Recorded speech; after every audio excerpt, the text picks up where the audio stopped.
What's up, everybody? Mark with Cartabox Academy here, and today we're taking a suggestion from the comments. Now, we don't normally do that very much because we usually have our content planned out pretty far ahead of time, but the holidays are crazy, y'all, as you know, and my business partner, Quigs, and I, we've got our own families, so we we didn't have a whole lot of time to plan out the content calendar. So we went to the comments, and recently I did a reaction to, well, more of an analysis since I've heard the song a million times, the original Pray for Plagues with Oli Sykes, and it did really well. People loved that video. I was kind of surprised, but in the comments, a lot of people were like, "Yo, you got to check out Will Ramos's cover." And I said, "Sure." Well, initially I wasn't actually going to do it because, like I said, we normally have our stuff planned out. But the more I read about it, the more people said it, the more I thought it was a good idea, and it'll be kind of fun. Now, I think I'm going to do this one a little bit differently. I'm going to do it from the perspective of like, who did it better? Like, basically, which one do I like more? It's a little bit of risky business, but I think it's going to be more fun than just like the typical reaction video. Now, really quick, again, my name is Mark. I'm a metal vocalist. I've been a metal vocalist for about 14 years, give or take. I'm a full-time vocal coach. I teach people how to do metal vocals safely and efficiently. So if you want to learn, sounds like just that sort of like type of stuff, that's what I teach for a living. And you can learn more at cartaboxacademy.com. We've got an e-course, False Chord Fundamentals, which is a good way to start. And then, one-on-one lessons when we have openings, but we do have a little bit of a wait list right now. Anyways, all that aside, Kardashev. I'm in a band called Kardashev. We're on Metal Blade Records. Check us out if you want. I think we did a good job with our last album. Maybe you'll like it. Who's to say? All right, now before we get started, we're going to get the evil spirits out of here. The troll spirits out of here. Just kidding. This is just a Christmas candle my wife and I bought from Target, and I just blew it out for dramatic effect. But it smells good. It's pine. Delicious. But yeah, that'll keep the trolls at bay for when I inevitably accidentally say something that angers a whole fan base. Let's go ahead and let's check out Bring Me the Horizon, Pray for Plagues, featuring Will Ramos. Here we go.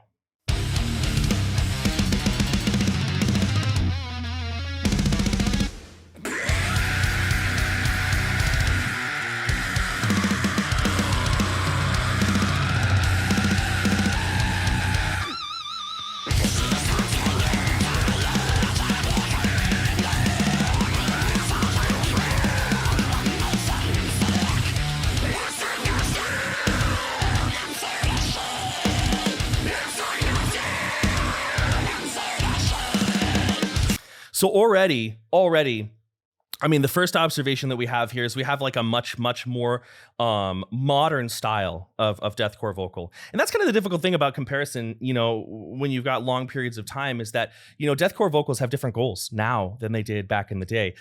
We hear Will modulating his voice like crazy, right? And when I say that, what I mean is he's moving vowels around, right? In the original Pray for Plagues, Oli, he just did like a long on the intro, right? But we have Will doing something much more compressed, and we have him moving those vowels around like this. Right? Now, one thing that we have to get out of the way first, just because I know people are crazy, is that there is absolutely no vocal I'm going to do today in this video that sounds like Will at all. If you've seen the laryngoscopy that he had done, you'll know that he contorts and twists the top of his throat, the supraglottal tissues, that's the term I'm looking for, in a way that I simply do not. I actually had the luxury of watching myself do some screams under a scope when I was getting my acid reflux checked out. And I'm not doing anything the same way this guy does. So my examples, it's not going to be like, if you're watching this video to sound like Will Ramos, you're in the wrong spot. But one thing we hear Will doing is he's working with a lot of very compressed styles right now. And one thing I really like is that we're hearing like a very thin high vocal, right? Almost like it sounds like the airstream is like a laser beam, right? It's just nothing but like thin high end crackle. And then we have like layers of mids and lows jumping in over top, right? And these compressed vocal styles, again, I'm going to do it in my style here. What they essentially do is they help you have a much more even and clean type of distortion, right? Your distortion won't sound nearly as messy, right? So for example, if I do like an open false chord, like, you can hear how the distortion is really floppy and messy. But if I close in the tissues above the vocal folds, again, not the same way that he does it, but if I close those tissues in, then we get a much more concise distortion, and we're able to hold our vocal for a little longer, right? So if I go like, like those types of sounds, we get much, much more longevity out of our vocals, and we can characterize those vocals a lot because we're not doing so much to manage airflow, right? An old school false chord, it's kind of barky because the air is out and done, right? But we can do a lot of vowel modulation, right, if we have that more compressed vocal style. So I'm here. I could do a lot more with the vowels. Let's keep going, but already I'm hearing a much more style, which I do enjoy. Here we go.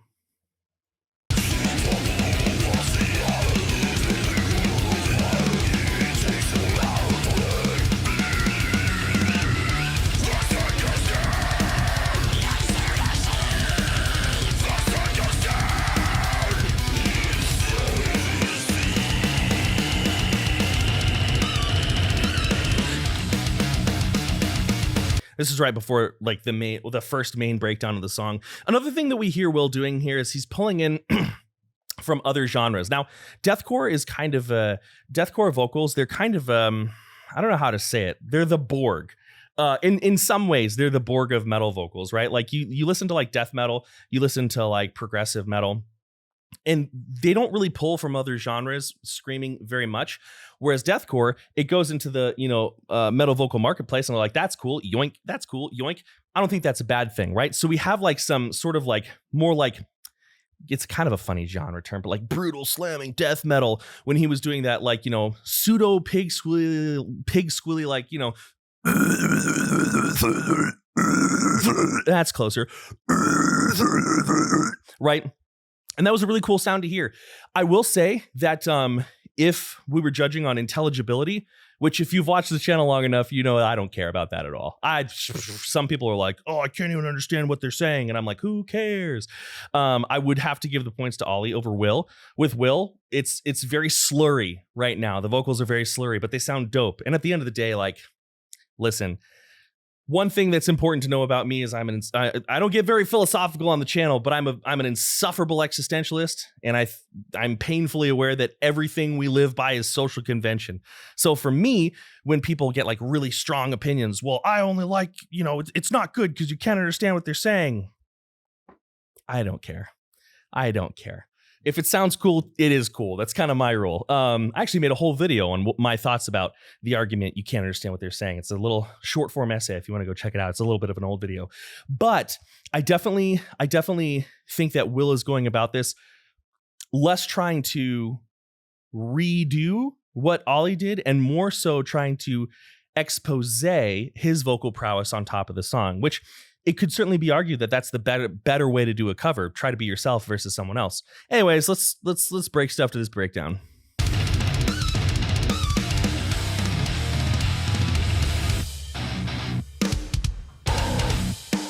Oh, that was good.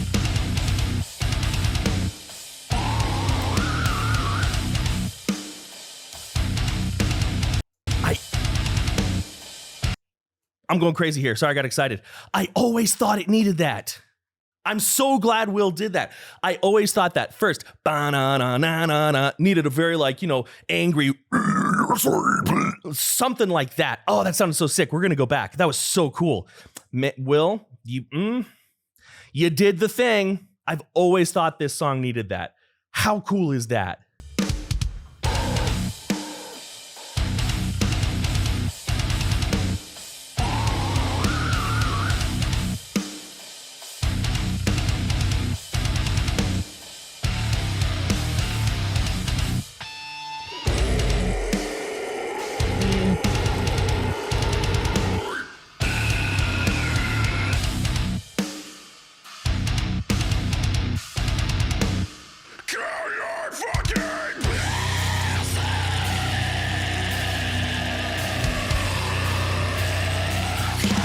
There's that signature wet Will high that we all know and love. So a couple things, man. I love as that breakdown hit. I love that when that breakdown hit, he didn't like, so in the first song, Oli, he does like an oh, and it trails off and there's some decay. But with Will, it was much more of like a staccato cough. It was less like, oh, and it was more right. And I actually tend to like that a little bit better. I love a good, if I had to choose between like a cough and a blah, I would take a cough any day. But then again, I love black metal, so that totally makes a lot of sense. Again, I love that Will did those like sludgy, slurry, nasty vocals over the first da na na na na na. I do think there was a little momentum lost. If I'm being honest, I do think there was a little bit of momentum lost in the original song. There's this really big, huge, piercing high sound that goes on, and in this song, Will decided to do like a mid and low layer. The difficulty with a lot of our compressed vocal styles, right? So when I'm talking about compression, what I'm talking about is the narrowing of air, the strategic narrowing of airflow, right? So for example, a good way to see what compression means, and this is a slippery term, by the way. If you go Google it, you're going to get some differing opinions. So this is just what you and I are talking about right now. A good way to kind of conceptualize compression is it's not one technique. It's not one thing. It's a property of airflow. So if I go like this, my air is gone. It's gone in an instant, right? Now, if I narrow the opening, and I'm going to do it with my lips so we can really see what's going on. If I narrow that opening, then what's going to happen is I'm going to be able to hold on to the airflow for much, much longer. So I'm here.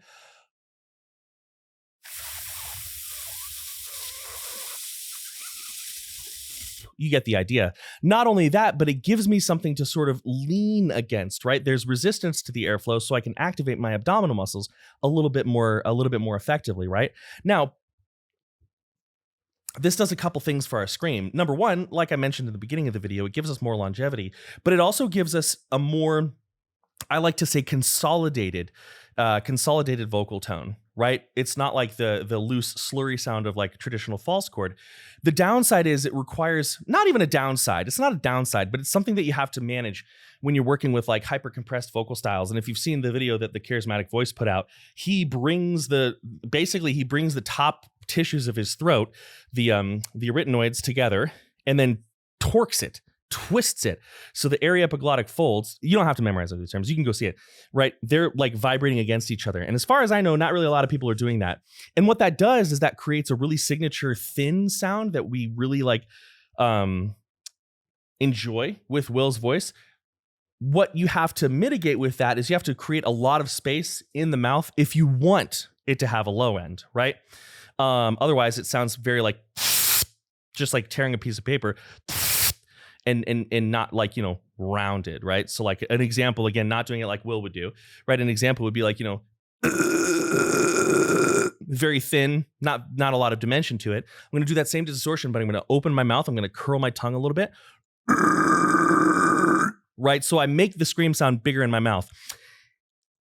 And I think the low in place of the high, I don't know. I liked Ollie's high a little bit better. I felt like it was a little bit more punch in the face. I'll go back.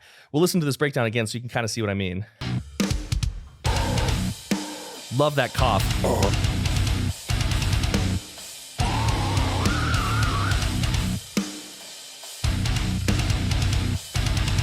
Right here.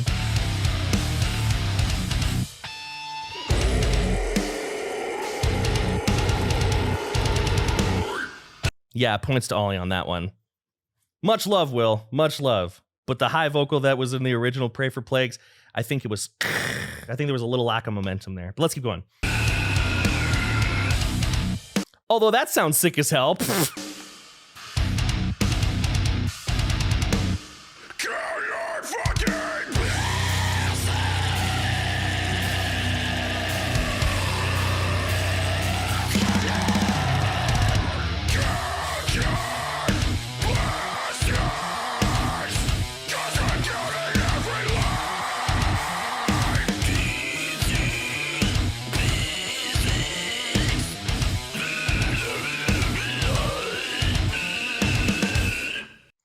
Yeah, so those tones are actually a really great example of what I'm talking about. That whole section sounded great. I really liked it. But it's interesting, And this is a choice that I've never even spoken to the guy, so I don't know for sure. But listening to his take on this, it sounds like a very intentional choice, and it's not a bad choice at all. We can choose, and this is where we're talking about something. We're talking about timbre, right? The way that we can.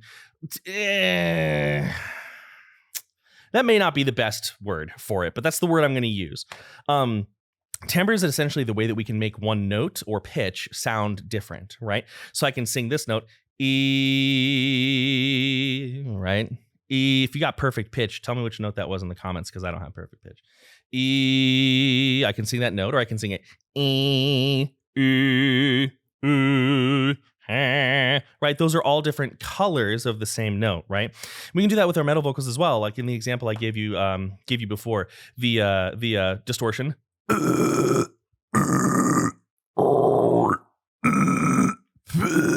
It's all tongue shape and mouth shape, right? And so one thing that Will is doing here, and that Tom Barber does a lot as well, is intentionally cutting out a lot of the low end. It's like they have an organic, like, high pass filter in their vocals, and it has a very strong impact. But I do think that sometimes, without being placed a little farther back in the mix and a little bit of reverb, it can sound a little dry. But it sounded really cool there. I think he did a great job, and I love one of. You know, it's interesting. A lot of people talk about Will's like wet, snarly, bubbly high vocals, and like, don't get me wrong, those sound really cool. But I love his like pitched fry shout. That's what it sounds like anyway. That he uses. There's a little bit of pitch. It sounds very much up in his headspace. It's one of my favorite sounds that he does. I think it's so cool. I think it's super aggressive, and I really enjoy it. Let's see where he takes the rest of the song.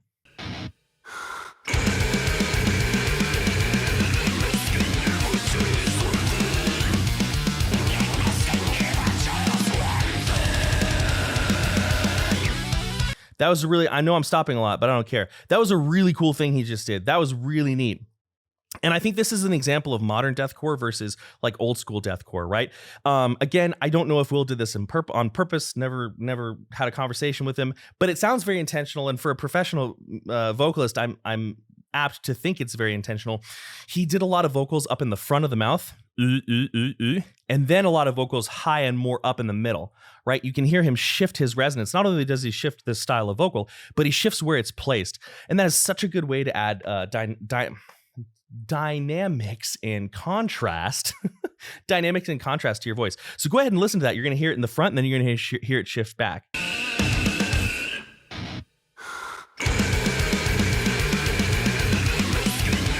Yeah.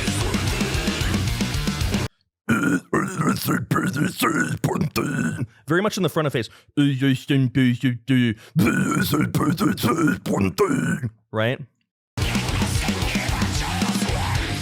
Now snarly and snarly and nasal. It's very cool. Very cool contrast you created there. I like that a lot.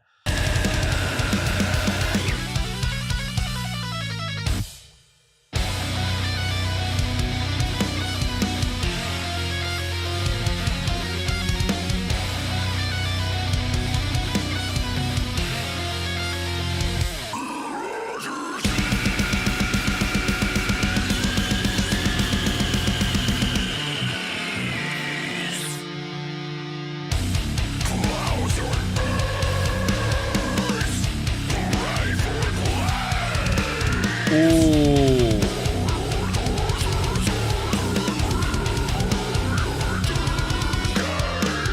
I gotta pause here. 1 second. Ooh, this might be where people get spicy with me.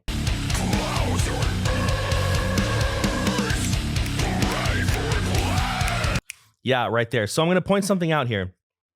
And the real ones are gonna hear this and know that this is not a criticism, that this is something that we all have to think about. So one thing, and this is really splitting some hairs here. I don't think most people would really pay attention to or notice this, but one thing that he says is, he says, pray for plagues. Obviously, those are the lyrics, but he pronounces it as pray for plagues, right? Plagues. Plagues gets 2 syllables, right? And that's something that we can do in metal vocals. One of my favorite examples of this. That's off topic.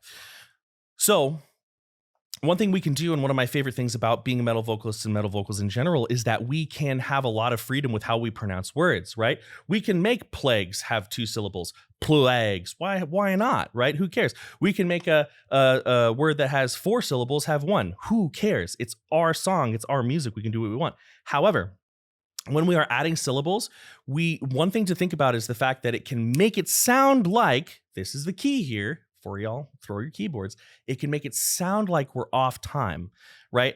I have had this experience before as well, because the 2 syllable, the syllable that you're adding sort of cradles the beat that it should come in on. And you can kind of hear it here. This is not me saying it's a mistake. This is me saying it's something to think about. It does make this, the way he says plagues, feel a little bit off time. It doesn't really matter. But it's just a cool, if you're thinking about going into the studio, this is the main reason I'm pulling this up. If you're a new vocalist and you're going to go into the studio, one thing you should really do, really do, is pull out a metronome or pull out an app, metronome app. And I'm not saying Will doesn't do this. Everybody's going to hear this. I should stop preambling. Y'all are going to hear it however you want anyway. But okay, get a metronome. Find the beats per minute, the BPM, the time signature of your song, and just dry scream. So you have your metronome, right? And you're just like, and you're just drilling that, because that's one thing people won't like very much. Although here it's super subtle. But listen to the way it says pray for plagues, and listen to how it sort of feels like it's straddling the beat. It's minor, but it's good knowledge. It's good knowledge for your think meets.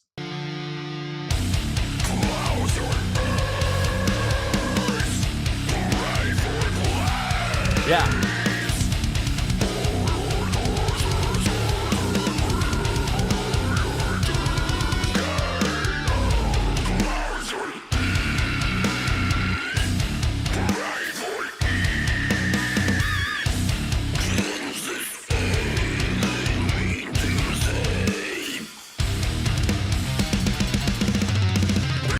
One thing that I'm really enjoying about Will's take here is that I think a lot of other deathcore vocalists would be okay, this is going to be kind of funny.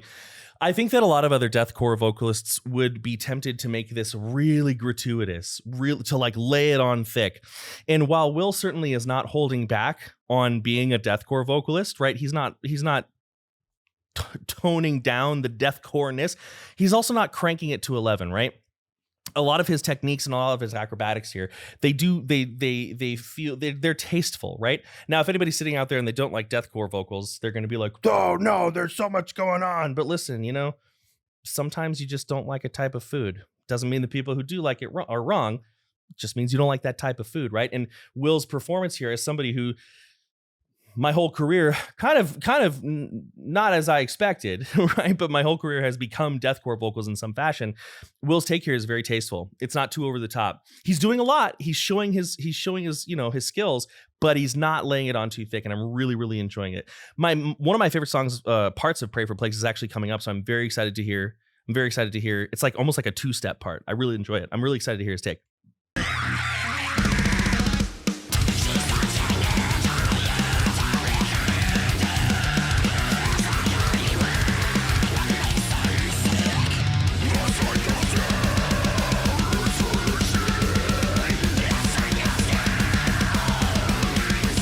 Right here.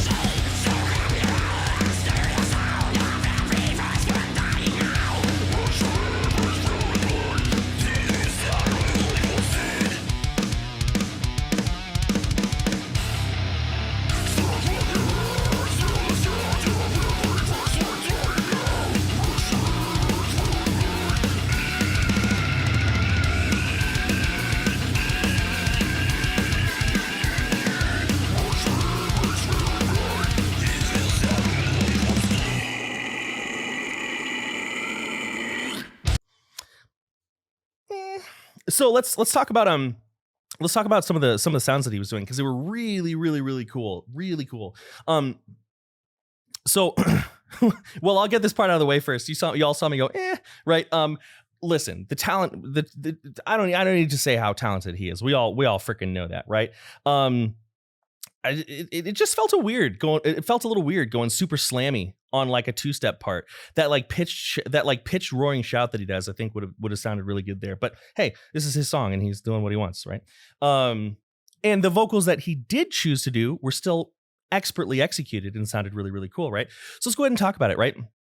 One thing that a lot of my students will ask about is they'll ask about like making more crazy sounds, right? Because that's really what deathcore is all about in a lot of ways, right? How many cool sounds can I create? And oftentimes their expectation is that each sound has its own distortion mechanism, right? And distortion is kind of a funny term. Actually, okay, well, that's off topic as well.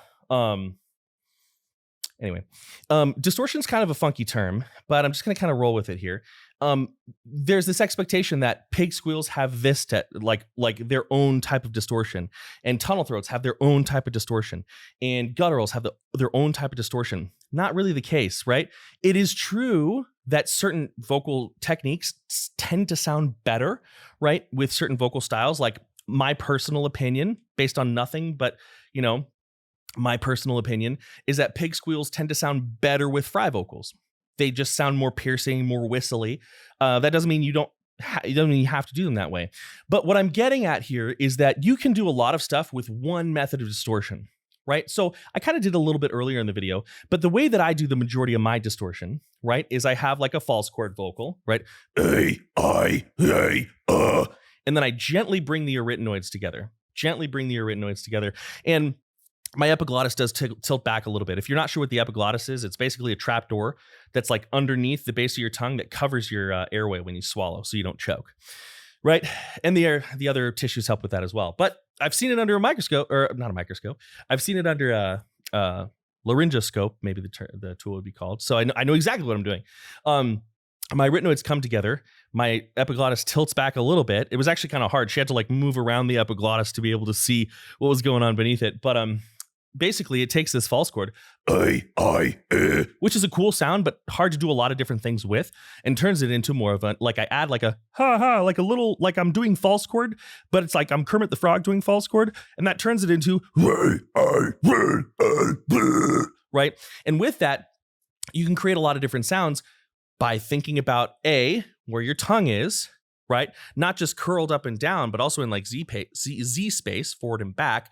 B, what your jaw is doing. C, what kind of airflow you want. And D, where you're placing it, right? There are so many valves that we can move around, and it's the same distortion mechanism, right? So, I can do like sort of like a tunnely tight mouth, right? So I have this, right? That's the baseline distortion. Now I'm going to do like this.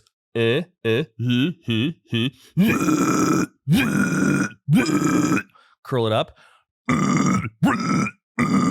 What if I keep it curled up, but instead of behind my teeth, I slide it like to where my hard palate and my soft palate meet, right? So instead of it's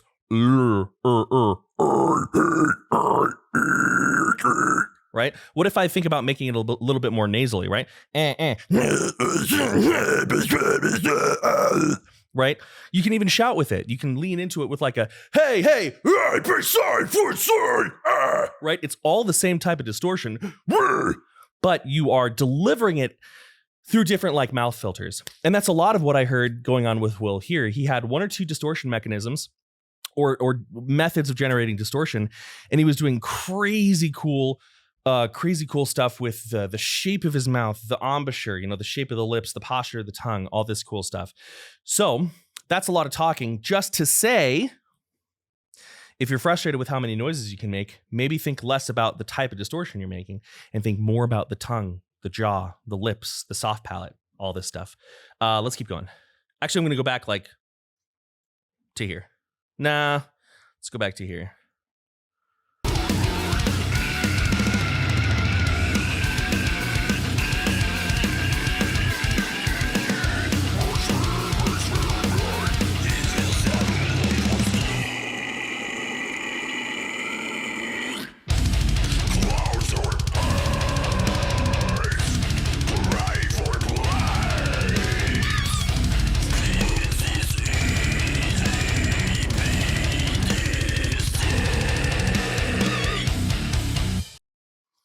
I love Ow. Ow. Oh. Sorry, I've got some back problems going on right now, and I just got a little bit of a spasm. Whew. All right. Anyway, actually, to be fully transparent, I'm sort of gritting my teeth through this video. To be real with y'all, I'm masking the pain for y'all, because it's not good. But anyway, I love how this is a very Travis Ryan thing he does, right? Sometimes when I mention where vocalists got their inspiration, people get a little bit spicy because they think I'm accusing them of copying. Not at all. We all have our vocal inspiration, and I don't think Will is a carbon copy of Travis Ryan by any stretch of the imagination. But Travis Ryan did come before all of us and is an inspiration for a lot of us. And one thing that Travis Ryan did a lot, cattle decapitation, if you're not familiar, one of my favorite vocalists of all time, Travis, if not my favorite. Right. But one thing he'll do is he will sort of chew on words. So, for example, if he was to say, like, well, plagues, right? He probably, depending on where he is in the song, he might not say like, like a plagues. He might say like plagues.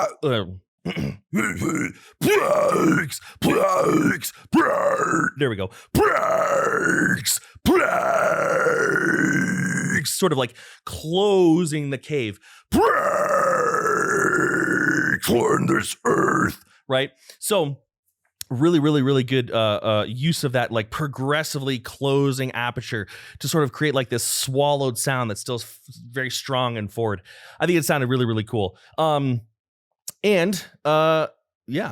I think you did a great job. So that brings us to the end, right? And that brings us to the main part of this whole video, right?